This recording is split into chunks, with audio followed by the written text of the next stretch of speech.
On the Radio is brought to you by Zurich Insurance, the perfect place to catch up with all things Melbourne. If you enjoy this content and want more inside access from the team, make sure you visit the club website.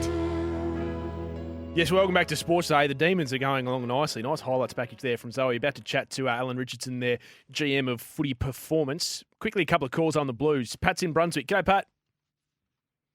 Oh, g'day, guys.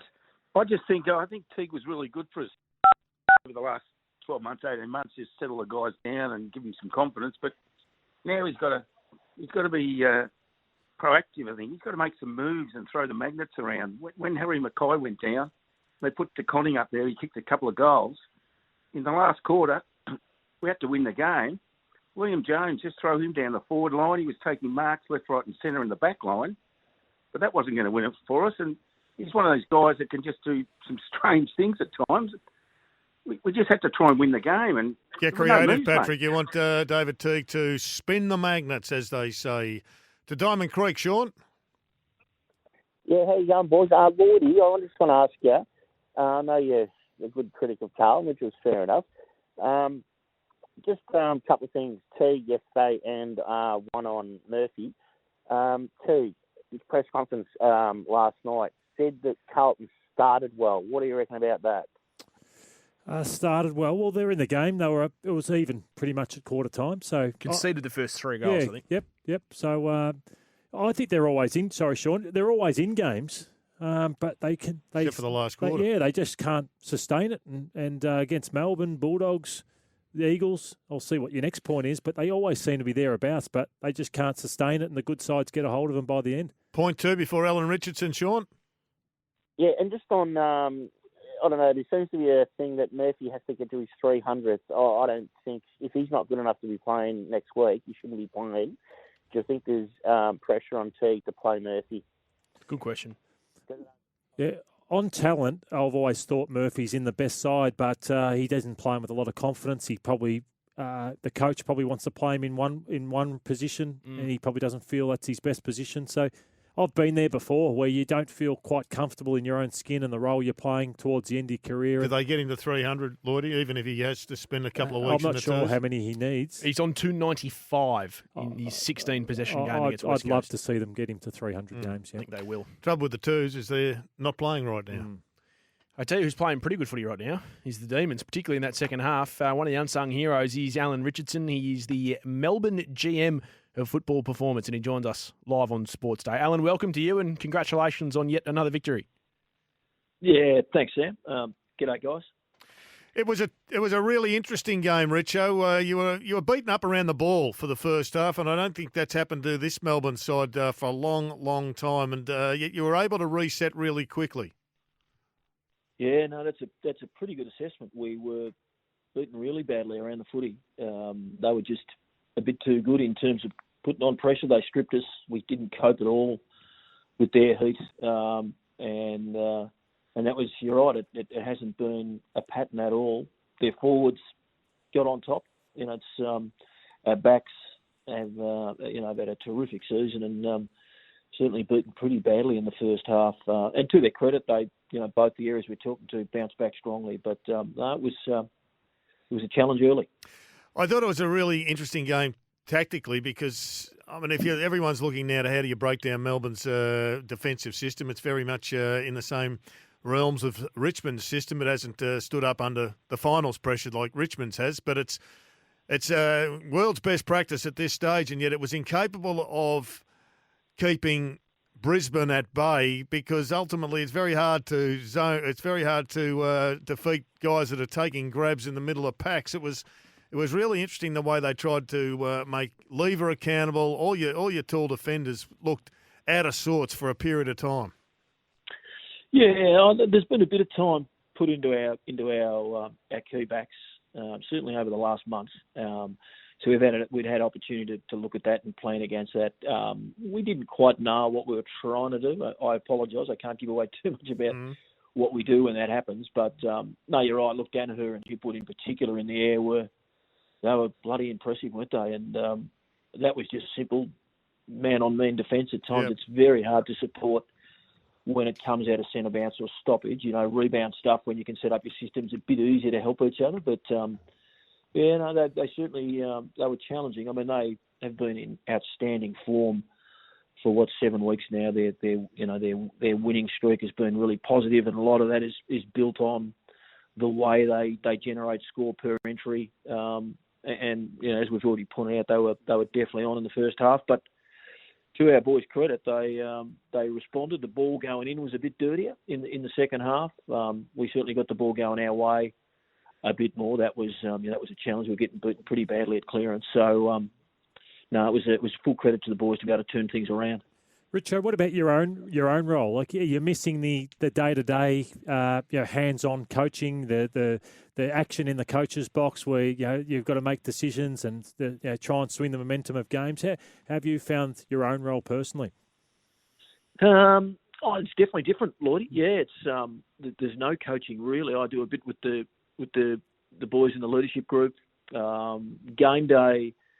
Because Goody coaches from the bench, I basically run the box, but it's really Adam Uze, Troy Chaplin, and Greg Stafford that are working out the problems. I just facilitate those conversations and make sure that we're throwing things down to Goody, who's down on the bench. And I get a lot of satisfaction out of their growth that our coaches and all our staff, for that matter, are improving and growing and feel like they've got a real sense of purpose with their work, and I'm pretty sure that's going to rub off on the players. And at this stage, it's going well. But it's different, but I really enjoy it. So, Alan, we're talking about reviews in regards to another footy club at the moment, but I'm just interested into what happened at the end of last year. You joined originally, I think, as the director of coaching, and then your role changed. A few people moved around inside the footy department. So I guess I'm just interested into what actually changed, and it has gone to show that, with similar people in the same footy department, you change things around a little bit, and you get a very different result, at least, wins and losses. Yeah, well, the review, Sam, also coincided with a fair bit of money getting taken out of the soft cap, so all clubs had to look at their people, their head count, drop programs, keep people, was basically what we did. We knew that we had to make change. So there was a bit of the review, but there was a bit of just reality in terms of what happened. We decided to, because of the need for people to play many roles, we went with experience. So Mark Williams, who can, head of development, also plays some really, has some specific focuses with the AFL program as well. Adam Uze not only does stoppage, our midfield, but he also does our ball movement. But younger blokes wouldn't have been able to handle that or cope with that. It was really pretty important that those people have also been involved with winning. So some pretty important decisions there that so far are going really well.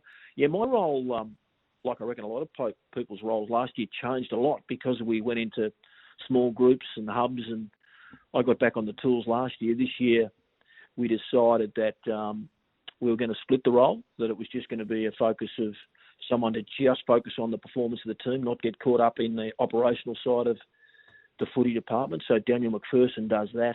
I don't have to worry about facility or ground condition or necessarily dealing with the AFL on some of the operational issues. Certainly from a performance perspective I do, but that's probably narrowed the focus a little bit in terms of leadership of the footy department and the AFL team in particular.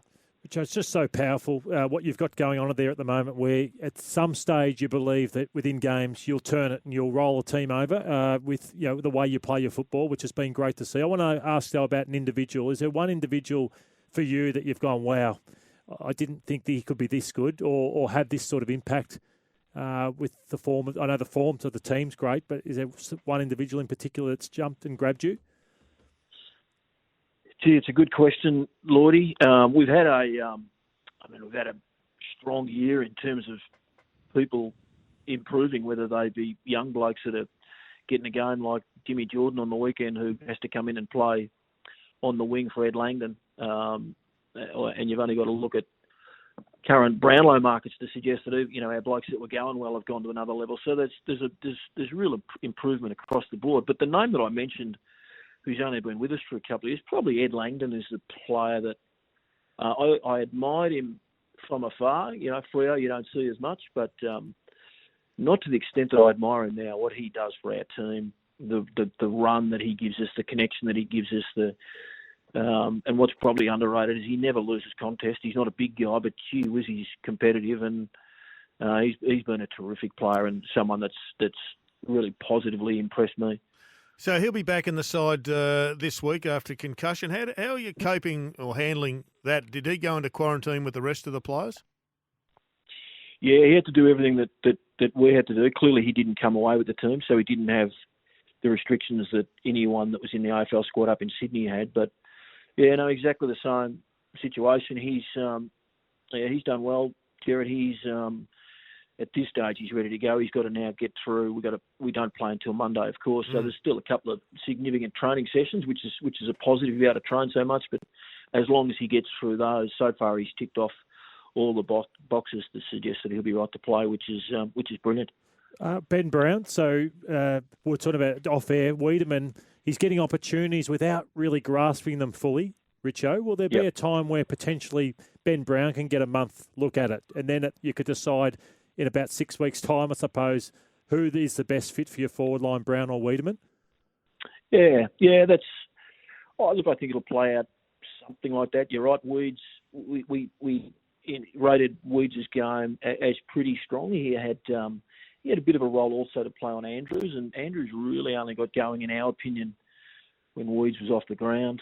You know, we've kicked 97 points with a forward line with Weeds in it against the Brisbane Lions. The week before, it was 87 points against the Bulldogs. So the forward line is functioning. Weeds has been a part of that, and but we'd agree with you. We think it was probably one of those almost games, and he looked really likely, and that's really important. We think that he's pretty close to being able to close the deal.